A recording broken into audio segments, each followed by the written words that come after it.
السلام عليكم ورحمة الله وبركاته. بسم الله الرحمن الرحيم.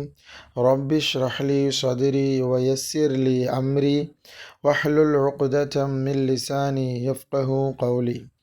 அன்பிற்கினிய மாணவ செல்வங்களே, அல்ஹம்துலில்லாஹ், நாம் கடந்த பாடங்களில் இத்ஹாருடைய பாடத்தை பார்த்து நிறைவு செய்துவிட்டோம். இன்ஷா அல்லாஹ் இன்றைய பாடத்தில் இஹ்ஃபா என்ற ஒரு தஜ்வீதுடைய சட்டத்தை பற்றி பார்க்கலாம். முதலில் இன்றைய பாடத்தில் இஹ்ஃபாவுடைய எழுத்துக்கள் மொத்தம் 15. இஹ்ஃபாவுடைய எழுத்துக்கள் மொத்தம் 15 எழுத்துக்கள் இருக்கிறது. அந்த 15 எழுத்துக்கள் என்னென்ன என்பதை இன்றைய பாடத்தில் பார்க்கலாம். மாணவர்கள் அதை மனனம் செய்து கொள்ளுங்கள். இன்ஷா அல்லாஹ் நாளைய பாடத்திலே உதாரணத்தோடு பார்க்கலாம். முதலாவதாக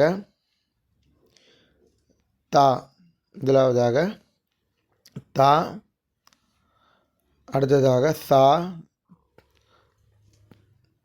ஜீம், தால், தால், ஜா, சீன், ஷீன், ஷாத், ضاد, طا, ظا, ஃபா, قاف, காஃப்.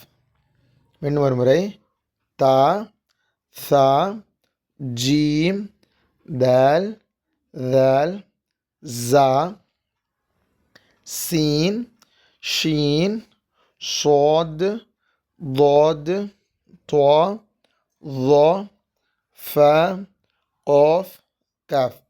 இந்த 15 எழுத்துக்களும் இஹ்ஃபாவுடைய எழுத்துக்கள். மாணவர்கள் இந்த எழுத்துக்களை மனனம் செய்து கொள்ளுங்கள், ஞாபகத்தில் வைத்து கொள்ளுங்கள். இன்ஷா அல்லாஹ் நாளைய பாடத்திலே நூன் சாக்கின் தன்வீனுக்கு பிறகு இந்த இஹ்ஃபாவுடைய எழுத்துக்கள் வந்தால் அதை எவ்வாறு ஓத வேண்டும் என்பதை பார்க்கலாம். இன்ஷா அல்லாஹ். அஸ்ஸலாமு அலைக்கும் வரஹ்மத்துல்லாஹி வபரகாத்துஹு.